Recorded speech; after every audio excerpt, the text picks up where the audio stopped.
73 సంవత్సరాల తమ్మారెడ్డి చలపతిరావు గుంటూరు జిల్లా బుర్రిపాలెంలో మే 8న జన్మించాడు.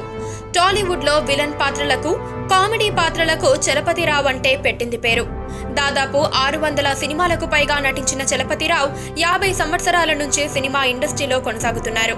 నిర్మాతగా కూడా ఒక 7 సినిమాలు తీసిన చలపతిరావుకి ఎన్నో లెక్కలేనన్ని అవార్డులు, రివార్డులు దక్కించుకున్న చరిత్ర ఉంది. ఈ సంవత్సరంలో రీసెంట్ గా శతమానం భవతి, హెడ్ కానిస్టేబుల్ వెంకట్రామయ్య, 6 అడుగుల బుల్లెట్, రారండోయ్ వేడుక చూద్దాం లాంటి సినిమాలలో నటించాడు.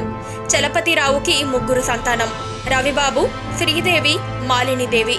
రవిబాబు కూడా టాలీవుడ్ లో ప్రముఖ డైరెక్టర్ గా, ప్రొడ్యూసర్ గా ఉన్నాడు. చలపతిరావు భార్య ఇందుమతి 40 సంవత్సరాల క్రితం మద్రాసులో తన ఇంట్లో జరిగిన ఫైర్ యాక్సిడెంట్ లో చనిపోయింది.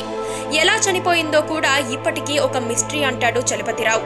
అందరూ ఇంట్లోనే ఉన్నామని, అప్పట్లో మద్రాసులో 2 రోజులకొకసారి అర్ధరాత్రి నీళ్ళొచ్చేవి అని, అప్పుడు ఏవో నీళ్ల దగ్గర గొడవేమో అనుకున్నాను, కానీ ఇంట్లో స్టవ్ దగ్గర ఆమె చీరకు నిప్పంటుకొని బాగా కాలిపోయిందని, హాస్పిటల్ కి తీసుకెళ్లామని, 3 రోజులలోపు చనిపోయిందని చలపతిరావే ఒక ఇంటర్వ్యూలో తెలిపాడు. ఎలా చనిపోయిందో, ఎలా నిప్పంటుకుందో ఇంతవరకు తెలియదని, తనకి కూడా తెలియదని చెప్పాడు. అంతేకాదు, తాను చనిపోయే ముందు ఇంకో పెళ్లి చేసుకోమని కూడా చెప్పిందట.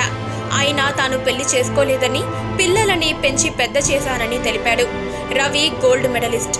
పెద్ద కూతురు ఎంఏ లిటరేచర్ ఫస్ట్ క్లాస్, చిన్న కూతురు డెట్రాయిట్ లో ఎంఎస్ చేసిందట. అంతేకాదు, డెట్రాయిట్ యూనివర్సిటీ ఫస్ట్ అట.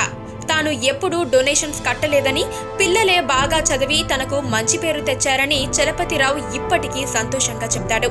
రవిబాబుకి తన మొదటి సినిమా అల్లరికి సురేష్ బాబు, నేను కలిసి ప్రొడ్యూస్ చేస్తే మంచి పేరొచ్చిందని, ఆ తర్వాత మళ్ళీ ఇంకో సినిమా తీద్దామని ప్రాణం తీస్తూ ఉంటే అమెరికా వెళ్లిపోయానని, ఆ తర్వాత తను సొంత ప్రయత్నాలతో సినిమా తీయడం స్టార్ట్ చేసి ఈ రోజు one of the busiest person అయ్యాడని చెప్తాడు.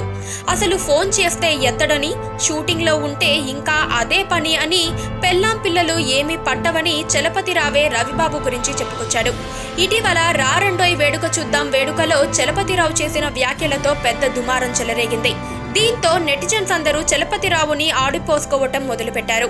దీనికి చలపతిరావు క్షమాపణలు చెప్తూ మరో వివరణ కూడా ఇచ్చాడన్న విషయం కూడా అందరికీ తెలిసిందే.